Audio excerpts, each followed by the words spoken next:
Hi, welcome to an episode of Secrets of Power, where are talking about how to discover your power and potential through the archetypes. So today I'm going to be talking about my favorite archetype. So you've probably seen, this is my Caroline May's book of archetypal deck, which has 74 archetypes. So we've got some like the engineer, the miser, Midas, some blank ones as well, the guide. So there's a whole ton of archetypes.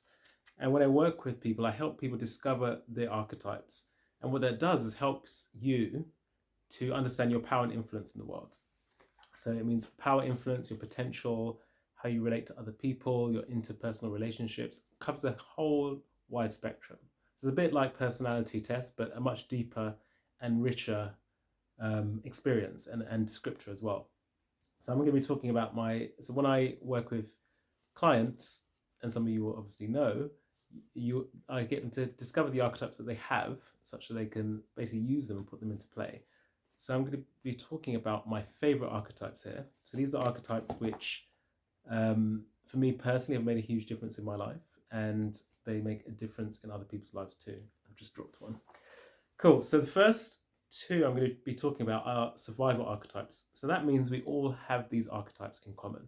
So these are the prostitute archetype and the saboteur archetype.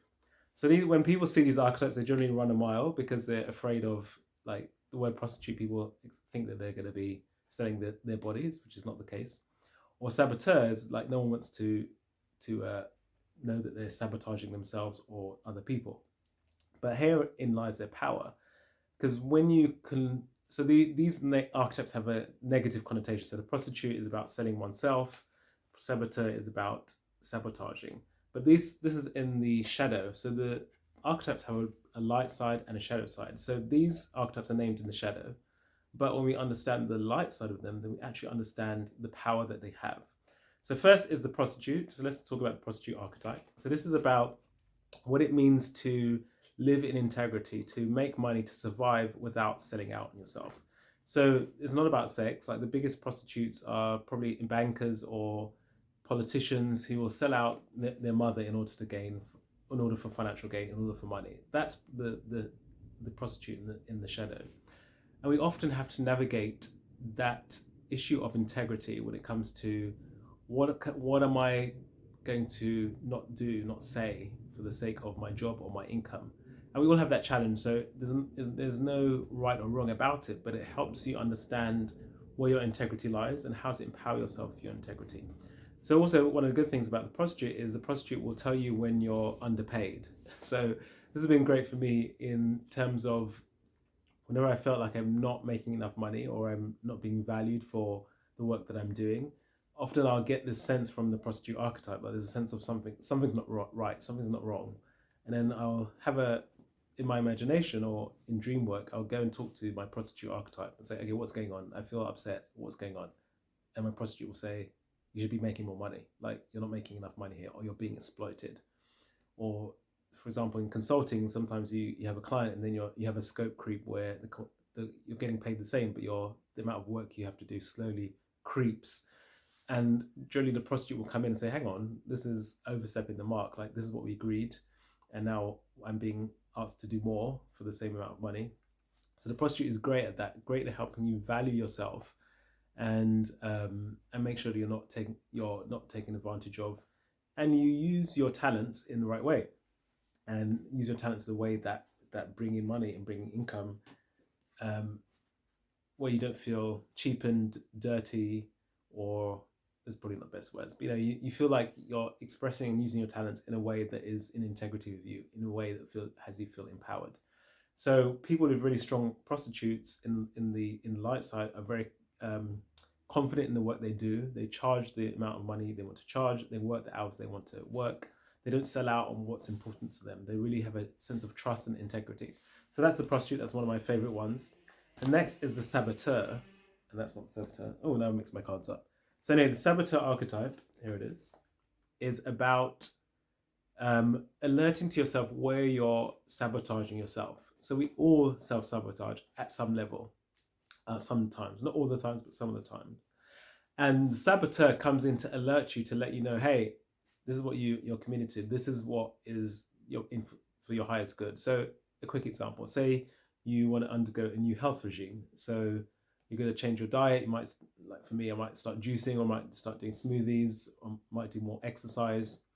And then the saboteur is going to be that voice that says, oh, it's so much trouble to juice that juice and clean up after yourself. It's such a pain in the ass. And then after a while, you kind of end up losing that commitment and not really following through. So that's a typical example. Or you're going to start going to the gym or going running twice a week or 3 times a week. And then you wake up one morning and think, maybe I'll just lie in bed and not do that. And then after a while, you've realized you've sabotaged your efforts. So that's where the saboteur comes in. And that's quite a low level, like an easy level to relate. But there's many more complicated ways in which we can sabotage ourselves. So it's funny because I'm shooting this video for a YouTube challenge, and I was kind of like, I don't really want to talk about my favorite things. So my saboteur was gonna basically procrastinating, which is a favorite tool of the saboteur. So I basically procrastinated to make this, and I was kind of looking at how to get out of it, how to avoid it, thinking about the amount of work it would do, the amount of work it would take. So these are all the kind of inner critics and the conversations that saboteur brings into your head. So really, the saboteur helps you highlight those conversations for a start. So when you have that thought that, it's so much effort to do, when you have that thought, that's your saboteur, then you can catch that, then you can turn that around. Okay, I'm sabotaging myself. Now, how can I change this around? How can I empower myself? What do I need to bring in, let go of? How can I bring myself into doing what really empowers me? So the saboteur will alert you when you get your saboteur on your side it will basically give you the opposite direction. So instead of saying, I'm really tired, maybe we should just stay in bed and skip the exercise, the saboteur will be the opposite. Be actually like your life coach. Be like, get up, let's go. Come on, let's do this. We've got a mission. Like, we want to get fit. We want to be healthy. Come on, let's go. We can do this. That's the energy of saboteur when it's in the positive. It's like your coach. It's like you're having a coach in your ear. So that's the saboteur in the highest level. So these are the survivor archetypes that I said that everyone has: prostitute and saboteur. Then and everyone has that in common. So what I've noticed is if you have people who are very powerful but not really accomplishing what they want to accomplish, generally it's going to be the saboteur or the prostitute going on. The saboteur will be sabotaging your own power in some way. That could be through procrastination, or just self-doubt, or just getting in your own way and creating drama. And the prostitute will basically be you not valuing yourself and being challenged and moving forward with the things that you want to do. So those are survivor archetypes. So then some of the unique archetypes which people have. Actually, my favorite is the Femme Fatale. So Femme Fatale is about feminine power. It's the power of seduction. And we know the Femme Fatale from movies like Basic Instinct. Sharon Stone in Basic Instinct was the ultimate Femme Fatale. So in literature, in movies, the Femme Fatale often ends up seducing and maybe killing her, or seriously harming, impacting the person she's seducing. So that happens mainly in films. It doesn't really happen like that in real life. So women with the Femme Fatale in real life is more about seduction than it is about necessarily being the Black Widow and killing your mate. That doesn't really happen so often. Although it does with some people, but the general person you run into with the Femme Fatale is not there to kind of kill their mate. The Femme Fatale really is about the power of seduction and owning that power of seduction. And so I'll give you a little story of my first experience with the Femme Fatale. I was working with a client. I'm in this really nice hotel, and I was doing her cards, and the Femme Fatale came up. And how I work with the archetypes is I can tune into them and just feel the energy, feel the emotions, feel the psychic that goes with it. It's like being an actor. Like when a character actor steps into a role, you become that person, you feel that person. So that's how I interact with the archetypes. So I was tuning into this Femme Fatale, and I have my hand on the card, and I close my eyes and I just tune in and feel the character. And I felt this really confident woman, the ability to basically seduce anyone. It wasn't even just about men or women, it was anyone. And at that moment in time, I had to go to the toilet. So I said, hold that thought, we'll come back to your Femme Fatale. And I basically walked up, and I was still in the character of the Femme Fatale. So I got up and I walked across the room to go through the doors to go to the bathroom. And I just felt this really sexy woman walking around, all eyes on me, just understanding the power to captivate people's attention. I was like, my God, this femme fatale is beautiful. This is like such an amazing power. And I never knew that was possible. So I walked up and to the bathroom, came back in this femme fatale, and this was my first experience. And I realized that it's such a powerful archetype. But what I've noticed is a lot of women are afraid to hold this power. And we live in a patriarchy, so there is that judgment of the femme fatale. So people with women with the femme fatale will get labeled as sluts, harlots, whatever. It's essentially from the old days, those temptresses, those harlots. That's the kind of the patriarch's response to the femme fatale, which basically gives a lot of shame to women who have the femme fatale, and often stops them from really stepping into that. So one of the things I help with the femme fatale is really just stepping into that and owning that bit by bit, just owning that power of the femme fatale. And it has a lot of positives. Actually, the femme fatale it has that power of seduction, but it's also about feminine leadership, leading in a more feminine way, understanding the power of attraction, of femininity.